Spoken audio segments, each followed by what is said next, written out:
Hi guys, it's Circle M. Thanks so much for tuning in. Today we got a couple of hogs, and the way we got two of them, I'm here with my battle buddy, is we did the fire, fire, fire technique. So we shot them both at the same time, and then we're gonna carve up one of them to give a demonstration on the best way, probably, or not necessarily the best way, but the way I skin game, process them to get the meat off of them. It'll be dog food for Shifty here, but the only reason we're not carving up this one is it has this unusual problem on its back. I don't know what this is or what this is from. It looks like it's been rubbed really raw, and it's got a huge divot taken out of the back, so I don't know what caused that. It's very strange. But dog food is dog food, so I guess it's okay. Let's move on up and start carving them up. So we got the pig here. We're gonna carve it up. You don't need a special fancy knife to do it. This is a $10 knife I got from a hardware store years and years ago, and it's hands down been the best hunting knife I've ever owned. It was 10 bucks. So you don't need something ridiculous. You are going to want something that has pretty deep finger grooves, because as your fingers get bloody, they're gonna slip all over the place. So this is generally something good. They also have a specific edge that's designed for cutting up game. With this pig, it's kind of the same thing with a deer. And again, just because I'm doing it this way doesn't mean you have to do it this way. This is just generally what I find to work best. If you have a huge, huge critter and you're gonna haul it up in a tree, or you need to move it any distance at all, it's usually a lot easier if you gut it first, and that takes a lot of the weight out. So when you go to gut your critter, what I typically like to do, some people wear gloves, some people don't. I don't wear gloves. I was wearing gloves to handle that other one earlier, because I don't know if it had some disease or something wrong with it. Because I've never seen that before. That was very unusual. But I just washed my hands real thoroughly, and I don't have any open cuts on me anywhere, so I should be okay. You can start at either end. Some people start at the top. Dog, you need to move. Some people start at the top, and they work their way to the bottom. Some people start at the bottom, work their way to the top. It doesn't really matter. So what we're gonna do is we're gonna cut down. We're gonna split the rib cage. We may or may not split the pelvis. It kind of depends on how it's going. We're gonna try to separate all the connective tissue and dump the guts out. Now, since I'm not trying to save this for a taxidermy, we can just kind of go pretty quick, and it's not gonna be a super neat job. So I'll typically hook the leg on mine. I'll start up at the top, decently high. Some people will go as high as they can. Some people start lower. I don't think it matters that much, as long as you get a good cut going, and then it's a lot easier to work with. Okay, so as you can see here on this hog, this is a layer of fat right here. It's pretty deep, and then the actual meat and everything else is on the inside. So this is part of what makes them so tough, is they got such a thick layer of fat here. That's a lot to go through. So we're gonna make this cut reasonably wide, and since we're working on the ground with nothing to hold it up, it can be a little tricky. The hardest part's getting it started. Once you got it started, it's pretty easy to go. And what I'm gonna do is I'm gonna stick my fingers under here, and I'm gonna peel up as we go down. So kind of like this. This is where some people like a gut hook. I don't like it because I find myself getting snared on it all the time, but you know, it's some people's personal preference. Okay, then we're gonna go across the top. I'm gonna hold it in place with my feet so I can work with it. Okay.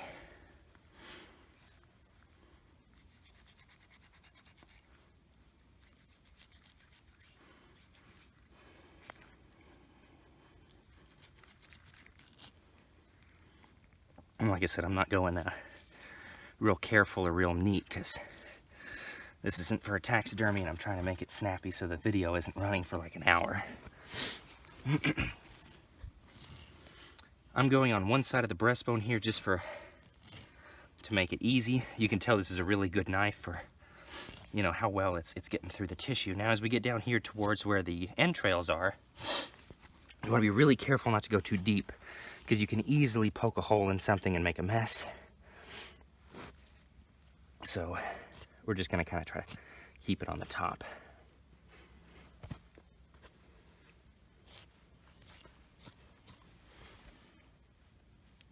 Now, I accidentally, looks like I cut the penis, so there's a little bit of urine flowing out.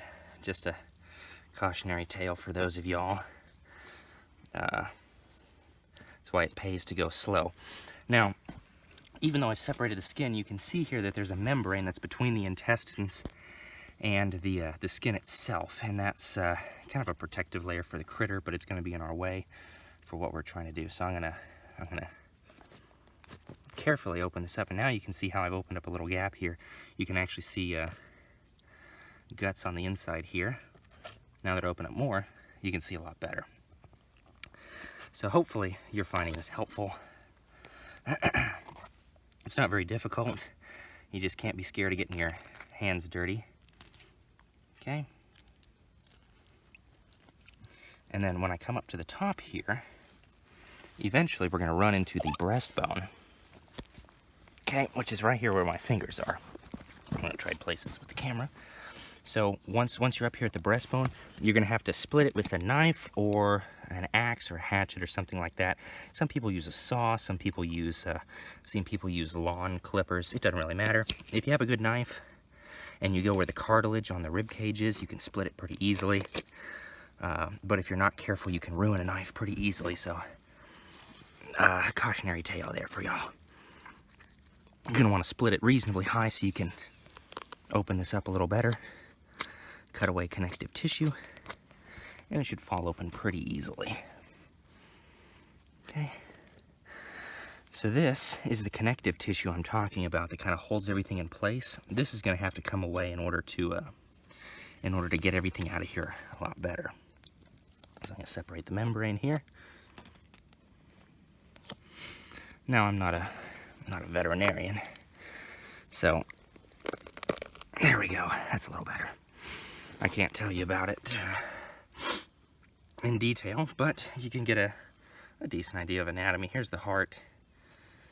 He's got a lot of fat. He's doing pretty good. Here's a lung.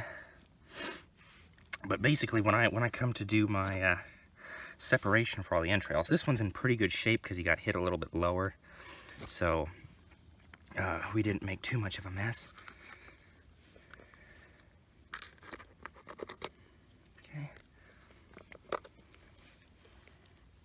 I'm just working my way around and getting that connective tissue. So hopefully everything will drop out of here pretty nicely. I just nicked an artery. You can see all the blood flowing out.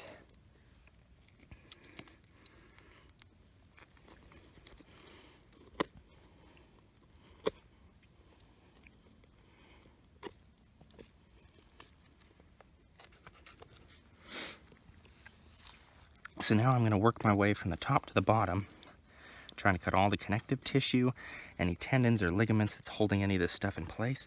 And you can see how I can kind of scoop, if you look under the bottom, that there's a nice gap that I've just opened up right there. You can see a little bit of connective tissue right there. So everything should scoop out pretty nicely, and just like that. So I'm going to kind of ooze everything out here. Now naturally, the more you hit and the more of a mess you make, I'm pretty sure this is the diaphragm right here that's holding this in place. So we're gonna cut down the sides on this.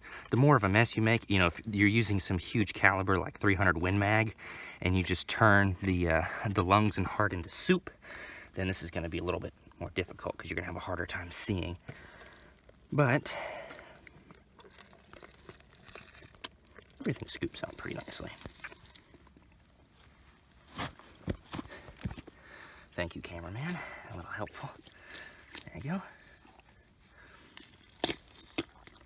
Now, the other thing you don't want to do is yank so hard that you spray yourself with some nasties. Thank you, cameraman. It's a lot easier.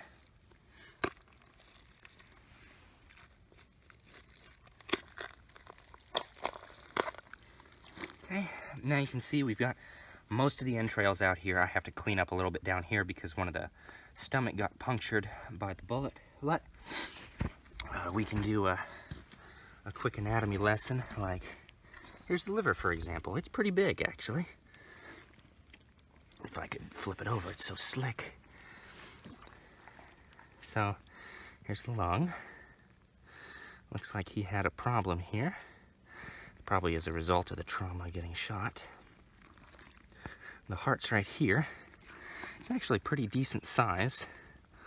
And, you know, if some people like to eat it, it's actually pretty reasonably tender. It's about the size of your fist. Some people say it's pretty good. Aside from the traditional take a bite out of it if it's your first kill to gain its power, I don't particularly cook it or anything like that.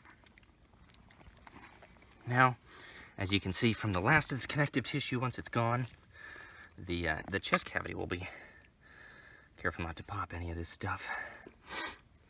The chest cavity will be cleaned out pretty nicely, and then you'll be able to start working on the meat. Gotta get this down here. There we go.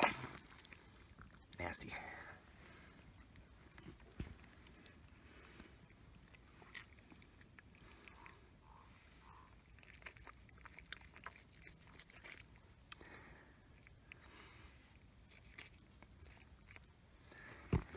There.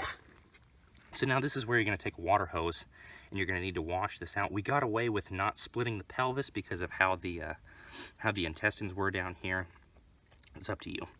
Now, when you go to skin it, it is way easier if you have a tree or something else to haul it up into, because then you can work with it kind of at chest level roughly. If you have a table, that'll also work pretty good too.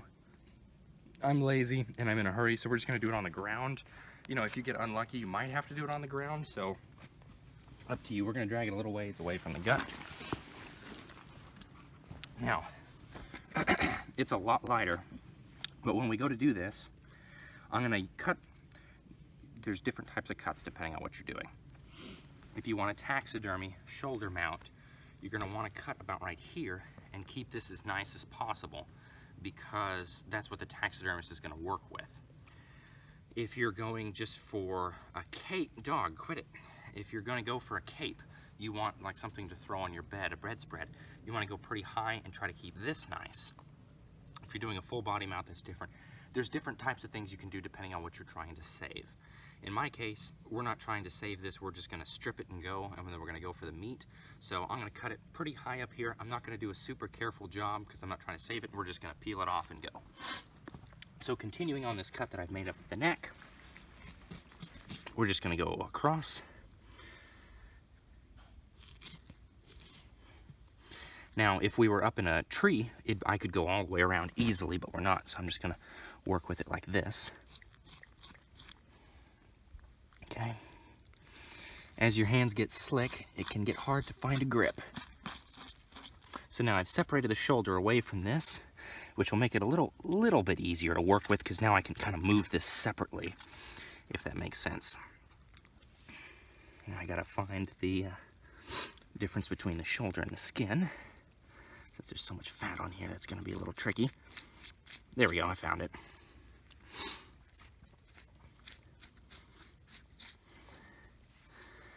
And again, I'm not doing a super neat job, I'm kind of making a mess, but you can see there, these are actually the base of the hair that's coming through right here. That's what all these little black flecks are. So if you're fleshing a hide, that's one thing. You can see as it scales up, here's muscle that moves the skin around, then here's fat, and then here's actually part of the arm, because I was going a little fast and accidentally whacked it. Traditionally, you're going to want to cut around the leg in order to get it the best, but again, I'm going for speed here and not for neatness. So we're just going to kind of slapdash our way through this.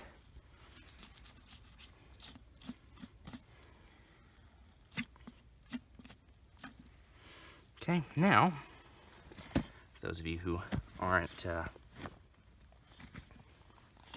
very anatomy conscious, this is a good way to learn about anatomy. And I'm going to show you how to peel some of this muscle off to save and eat. There's a lot of fat on this guy. But here you can see the major muscle groups of the arm.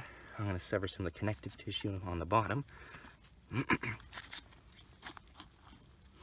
So you can see kind of how the leg works. Now when we go to peel the meat off of this, we're going to want to follow these lines as best we can for maximum efficiency and savings. And then it'll make your job easier down the line too if you do it that way.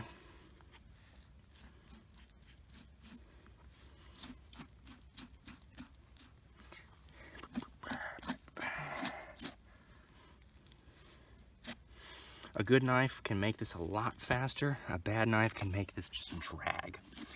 Now, a note on difference in anatomy. The hog hide is pretty loosely attached. I can just kind of yank it and peel it and work with it. Deer hide is on there a lot tighter. So you're gonna have to do a little bit more work, a little differently in order to get it off. But again, it's not that big of a deal. You can do just fine. This is, fun fact, where the entrance hole is, where he got shot, because we shot from an elevated position down, so the bullet went in like this, and then we think it came out of the face somewhere. And so my battle buddy, who was with me, we fired at the same time. So we said, okay, you're gonna shoot the left one, I'm gonna shoot the right one, and then on fire, fire, fire, that's when we pull the trigger. And so we both shot him like that, and that's how we ended up getting these guys. Now, on the back strap, that is one of the prime cuts. That and the tenderloin are some prime cuts of meat that run up along the top of the back right here. Now, again, I know I'm doing just a horrible job, but I'm just trying to hurry through this to get the video fast. This would be a lot neater if I took my time. But up along here, you can see this kind of thick piece of meat. The spine is right here under my finger, and then right next to this, there's a good looking piece of meat right here.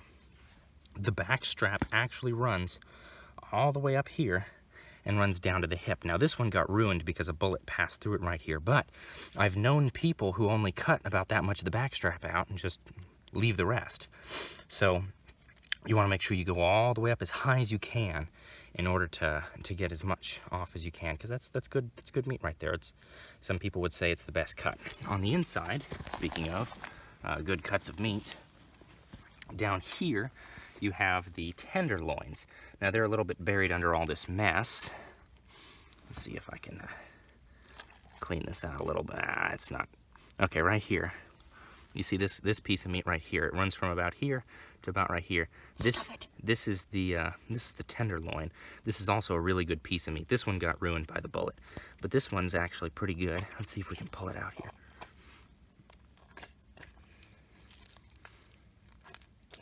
Okay. This one's kind of small. It's so tender though, it's ripping apart in my hand. But this is also a good cut of meat here. That's Shifty's gonna have a snack. Shifty, sit.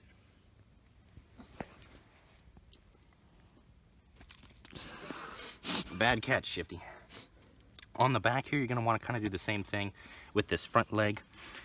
Is you're gonna want to try to go around it and then follow the cut lines in the meat. Here, since I've pulled the shoulder away, you can see that there's actually, this is mostly connective tissue. You can just separate this with your finger. So what we're gonna do is we're just gonna separate that.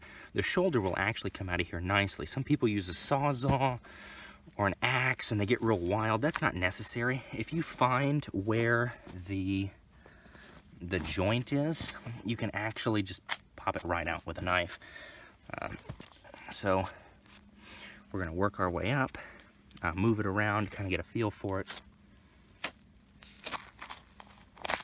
Yeah, I just ruined this cut of meat, but I'm in a hurry here, so do as I say, not as I do. Just like that, it pops off, because what we did is we cut the cartilage at the joint, and we didn't struggle with it. So I know a lot of people who they'll really struggle to pull an animal apart, but if you know where to cut and how to cut, you can have this thing in your freezer pretty quickly. When we actually go to process this cut of meat, I'll do it right over here. I'm going to try to follow, so you can feel with your fingers. There's a bone here, and you can feel. Here's another joint, and then you can follow the joint with your fingers. And so when we go to cut, I'm going to try to follow these lines here as best I can. and that'll keep this meat in much better shape than if you just randomly start hacking on it looking for a good spot. So if we go a little bit deeper as I follow it, and I'll hold it up for you guys here in just a second. The bone's actually right here. That's what you can hear it. That's what that is right there. So if I were to keep going, this would come off as a nice piece of steak. We do the other thing in this direction, we get another nice piece of steak, because, you know, if you follow the lines, that makes this a lot easier. All right, let me think if I'm skipping something. I think that's pretty much everything. We got the back straps, the tenderloins. Each of the legs can be done like this. Don't be afraid to get your hands dirty and try. Don't forget to split the breastbone. A lot of people do that, then they have a really hard time getting the heart and lungs out. It's because they can't get high enough because they didn't split the breastbone. So don't forget to do that. Other than that, I think that's it. Be sure to leave your comments or questions below. I'll try to answer them. If you know of a better technique that I'm skipping, by all means include it. And then the next time I get a hog or a deer, I'll be sure to include it in the video for you guys. And I guess that's it. So thank you guys so much for watching. I hope to see you next time.